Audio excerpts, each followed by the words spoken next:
No, Steven. I understand what a budget cut is. I just don't understand why my salary is the first...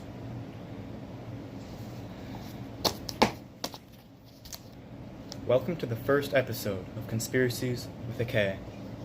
Today we're actually going to be talking about... Is this about fires in Brazil? Brazil? That's not a real place. Today we're going to be talking about birds. Okay. We've all seen a bird. Maybe you've seen a pigeon. Maybe you've seen a seagull. Have you ever seen a baby pigeon? Have you ever seen a baby seagull? I didn't think so. The myth that birds are real has been perpetuated by the government and their allies for years now. That's not to say birds weren't once real, because they were, but they aren't anymore, is what I'm saying.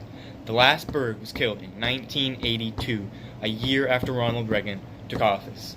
Ronald Reagan killed every bird on Earth and replaced them all with drones. You might be asking how I know this. No, I know it's not part of... No, I understand that. I'm doing my own thing now. Goodbye. Let me just move up the teleprompter real quick. Okay. Have you ever seen a bird flap its wings? It's a little bit weird, right? How does a bird learn to flap its wings and fly? Birds don't have schools. That's for fish. Where would it learn it from? Can't learn it from its mom. Where would its mom learn it from? There's no schools. I'll tell you where they learned it. The White House. Look, we can really separate birds into three distinct categories. The first version of birds, prototype if you will, were the things like the pigeons and the ostriches and the emos. They couldn't fly, but they paved the way for an automated drone being mistaken for a real bird. The second version of birds was the hummingbirds. Have you ever seen a hummingbird fly? You notice how, it flaps its wings super fast, something like they say 100 times a second? No, it's not flapping its wings, it's spinning. Its wings are spinning. It's a drone. Have you heard it goes... That's a drone. Drones make that noise. And then, the final version of birds, those are the ones like you see every day. They've got different models. They've got pigeons, they've got seagulls, all of those things. They're pretty well perfect. They almost imitate the original birds, which were alive and real, but they're not quite perfect. They've got a few key flaws, and I'm going to point them out now. Can you move the teleprompter? Steven. Everything myself. Have you ever sat on a power line? No, because if you sat on a power line, you wouldn't be watching this right now. You would die. You'd be crisped immediately. But birds sit on power lines all the time. Why would a bird sit on a power line? Even homeless people don't sit on power lines. That proves that a sidewalk is more comfortable than a wire. Up to what's that number? Why'd you put it in number form? I can't read that. What the fuck, Steven? Okay, there's a big number there. It's a lot of volts. So why would a bird, multiple birds at the same time, why would they sit on a power line? I'll tell you why. It's to recharge. To power the average drone, you have to have battery cells with around 3.85 volts in them. The larger the drone, the more battery cells. A really nice one could have hundreds or maybe even thousands if you found one. And one from Walmart probably only has 50. So, to buy the batteries, these hundreds of thousands of birds that fly all day long, that would be impossibly expensive, right? Wrong. Teleprompter. Josh?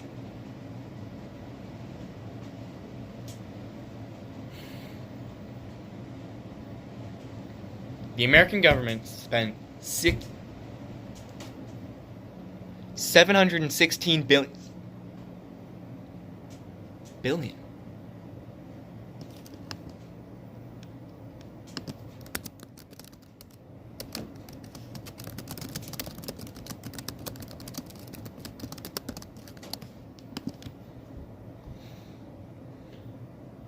Holy shit.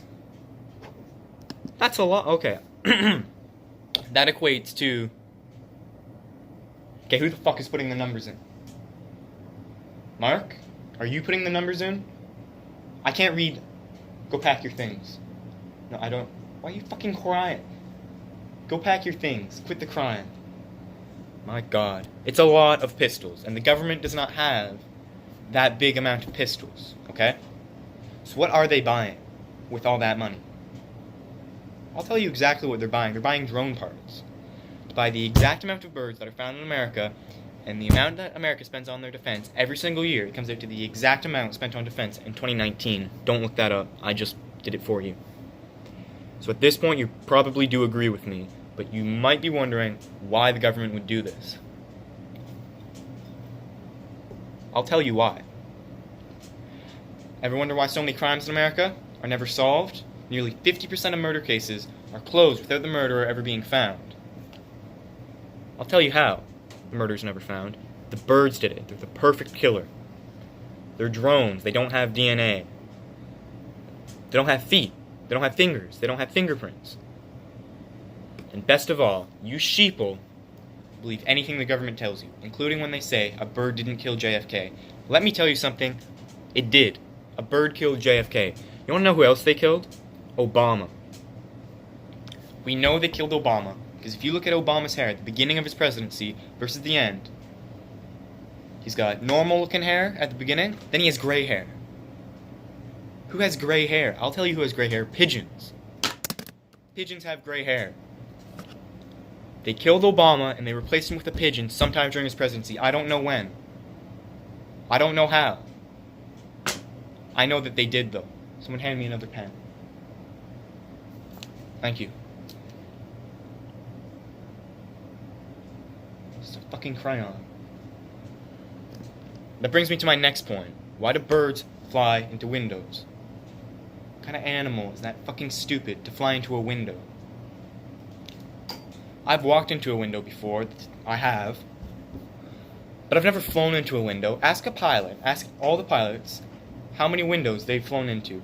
We actually did a survey. You know how many pilots flew into windows? 2. So why would a bird fly into a window? I'll tell you why. Its tracking laser can't detect it. Think about it. The bird is outside your window, okay? It's watching you. You move to get some cereal. Maybe call your ex-wife. Maybe beg to see the kids again. Roxanne, if you're listening to this, please. Anyways, the bird moves in to get a closer look. And because the window is transparent, it can't detect it, so it flies straight into it, crushing its internal electronics, rendering it useless. It'll fall to the ground. It might make a noise. It'll let the president know that it's fallen, but no matter what, it will fall if it hits that window. And that's when things get interesting. If someone were to find a destroyed drone, it would blow the cover wide open. So how do they do it? You may not have seen a baby bird, but you've surely seen a dead one, right? I'm not gonna lie to you. You absolutely have seen a dead bird, and that's because Reagan kept all the birds he strangled to death in a cooler in his trailer. When a drone crashes, he gets a notification on his Fitbit, and he begins to run to whatever it is. The guy is fucking fit as hell. Marathons, every day. Every couple seconds, really. He quickly swipes the bird, and he swaps it with the drone, and he sends the drone back to the White House to be repaired. That's when the real sinister part comes in. Listen. You're probably wondering where he'd get all those birds. Surely he'd run out at some point, right? He killed a lot of them. He strangled a lot of them to death. But really? He surely couldn't have enough. You're right, he doesn't. So I'll tell you what he does. He goes to Costco, and he buys chicken eggs in bulk, okay? He hatches them, he raises them, and he snaps their necks so they can go in the cooler. I know, it's horrifying. He's such an evil genius that he can even take a chicken and raise it as a seagull. Yeah, he can raise it as anything he wants, really. You might have heard of his Alzheimer's disease and his apparent death. It's fake. There's no way he could die. He was a president. My dad says presidents don't die. Saying that Ronald Reagan died is the most ridiculous thing I've heard since someone told me that Tupac died. He's not dead. He's not. He's not dead. No. All former and current presidents are in on it. Obama was replaced with a pigeon. Ronald Reagan started it. JFK almost spilled the beans. Donald Trump works for Putin, and we've all seen the video of the bird saluting Putin. If you haven't seen the video, just look up bird salutes Putin. It's pretty chill. It's a pretty chill bird. Now, you might think at this point that I'm running out of evidence, but let me tell you, I am just getting started. What are we? Holy shit. We're 10 minutes into this, and I'm not even halfway done. You know what, every time there's an oil spill, a bunch of birds seem to find their way into it. Who swims in oil? Have you ever swam in oil? You might have. I haven't. I swear to you. No. They're maintaining the drones. If there's a lot of drones that are showing signs of rust, maybe their hinges are getting creaky, which could alert you because you'd know. You'd think it was a bat maybe, but you'd eventually figure it out. No. Every time there's a mass amount of birds that are showing signs of rust, they stage an oil spill and have all the birds fly into it. Yeah. Have you ever seen, like, the oil spill? We're told that it's, like, crude oil that they would use to, like, power things or make plastic or whatever they do with crude oil. It's not. I've seen an oil spill. Not up close, but I watched one on YouTube once. That looked like WD-40 to me.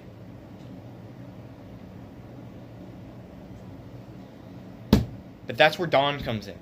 You can't leave oil on a bird or a machine. It looks suspicious. It looks like it's just been maintained, and they're trying to keep up the illusion that they're birds. So they have a front company called Procter & Gamble. They produce Dawn. They produce a lot of things, too. It's the most obviously fake company I've ever heard of before. Apparently it was founded by immigrants in 1837. Immigrants didn't exist in 1837. And they say they're based in Ohio, the fictional state that Star Wars is set in. You guys are so... How could you believe that? It's so very, very clear that you're being lied to. Listen. Have you ever been bitten by a bird? Probably. Now think about it. Why would a bird bite you? You eat nothing but McDonald's and cheesecake. You probably taste like wet newspaper rolled in plum sauce. Get your life together. I'll tell you why the bird bit you, though. For a tissue sample. They send it back to the lab to collect DNA. They sell it to corporations like Pringles so they can see what kind of food you like. Fun fact, Procter & Gamble owned Pringles not too long ago. It's time for you to wake up, America. It's time to rise up. You have nothing to lose but your chains and your chicken dinners. And remember, bird watching goes both ways. Join us next time where we talk about how it's not the vaccines that are giving children autism, but rather it's the lollipop that they give you after. Cut the video, Stephen. What are you crying about? What the hell did John... cut it myself.